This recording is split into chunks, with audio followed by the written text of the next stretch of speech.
Camarades combattants pour la liberté, l'indépendance réelle et la souveraineté, je vous salue.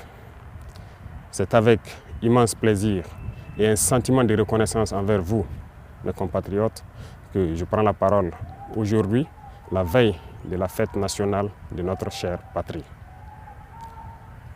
Avant tout propos, j'aimerais donc remercier le bon Dieu qui a fait en sorte que ce jour soit et pour tous les bienfaits pour notre chère patrie durant toute cette année 2025. Et je continue de prier Dieu qu'il étende sa main sur notre patrie. Je rends un vibrant hommage à toutes nos forces combattantes qui aujourd'hui, depuis plus d'un an, sont lancées dans une offensive audacieuse dans des territoires qui étaient autrefois considérés comme des bastions de l'ennemi et qui sont en train d'effectuer avec brio la reconquête de notre territoire. Plusieurs zones ont été reconquises en un mois où nos forces combattantes ont mis pied et s'y sont installées. Toutes les résistances ennemies qui sont opposées à nos forces ont été écrasées. Et nous n'avons connu aucune perte en vie humaine au cours de ces offensives, rien que quelques blessés légers. D'ailleurs, ces blessés à qui je souhaite un prompt rétablissement et à tous les blessés de cette barbarie qui nous a été imposée. La souveraineté n'est pas qu'un mot, c'est un ensemble. Pour atteindre notre souveraineté pleine et entière, il a fallu passer par la révolution. Cette révolution progressiste populaire décrétée est en cours. Le Burkina Faso aujourd'hui est une vitrine, est un modèle. Nous sommes observés, les gens nous suivent et nous n'avons pas le choix que de réussir. Et j'ai ce plaisir de dire que nous sommes sur la bonne voie et que nous allons réussir. C'est pourquoi tous ceux qui se battent pour atteindre cette souveraineté, cette indépendance réelle, je les exhorte à continuer le combat. Et tous ceux qui étaient encore dans le doute doivent rejoindre le bateau et pouvoir conjuguer ensemble nos efforts. Tous ceux qui communiquent pour éveiller les consciences de nos populations doivent encore amplifier la communication, intensifier, redoubler d'efforts. Des exemples nous sont donnés à travers le monde, à travers l'Afrique. Ces organisations africaines qui brillent par leur médiocrité, qui ont des comportements aux antipodes de l'honnêteté, qui ont des comportements aux antipodes de l'africanité, sont des exemples palpables qui doivent nourrir les débats pour pouvoir éveiller les consciences des jeunes.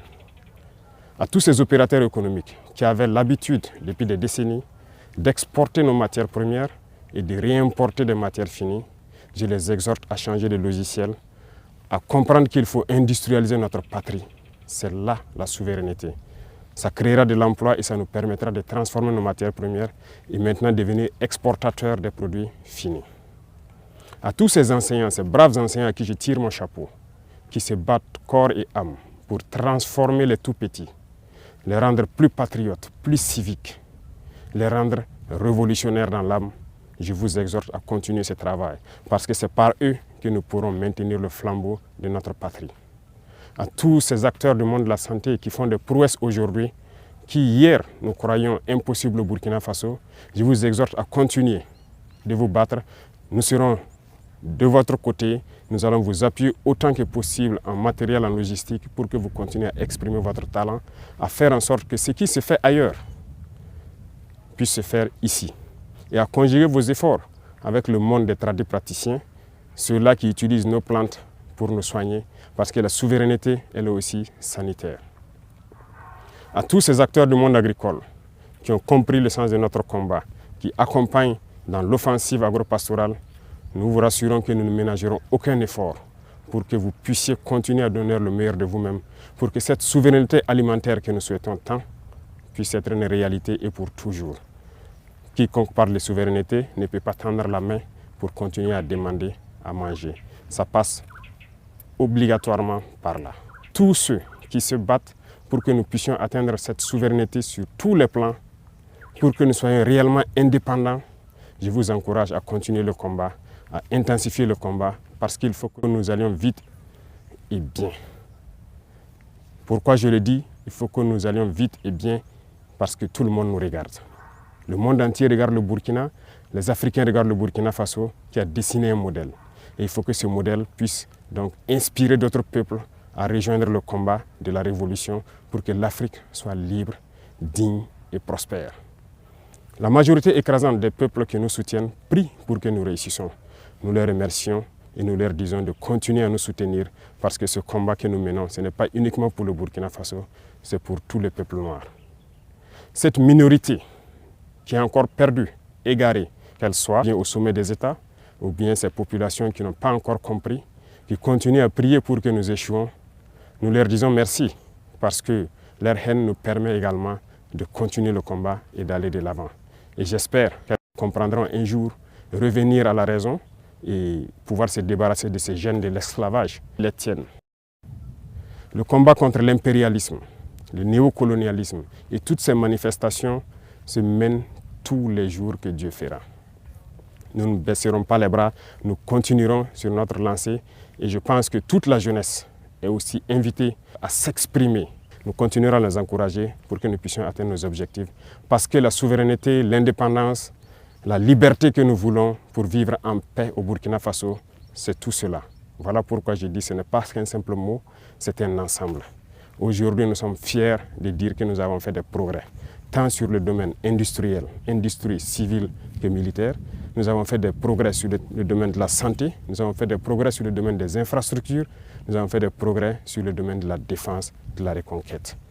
Ces criminels qui avaient occupé ces zones de notre patrie, croire que c'était leur sanctuaire, ont été délogés dans plusieurs zones, sont en train de fuir le Burkina Faso. Vous verrez certainement des images de leur fuite, mais nous leur disons qu'à présent, ils n'ont que deux choix.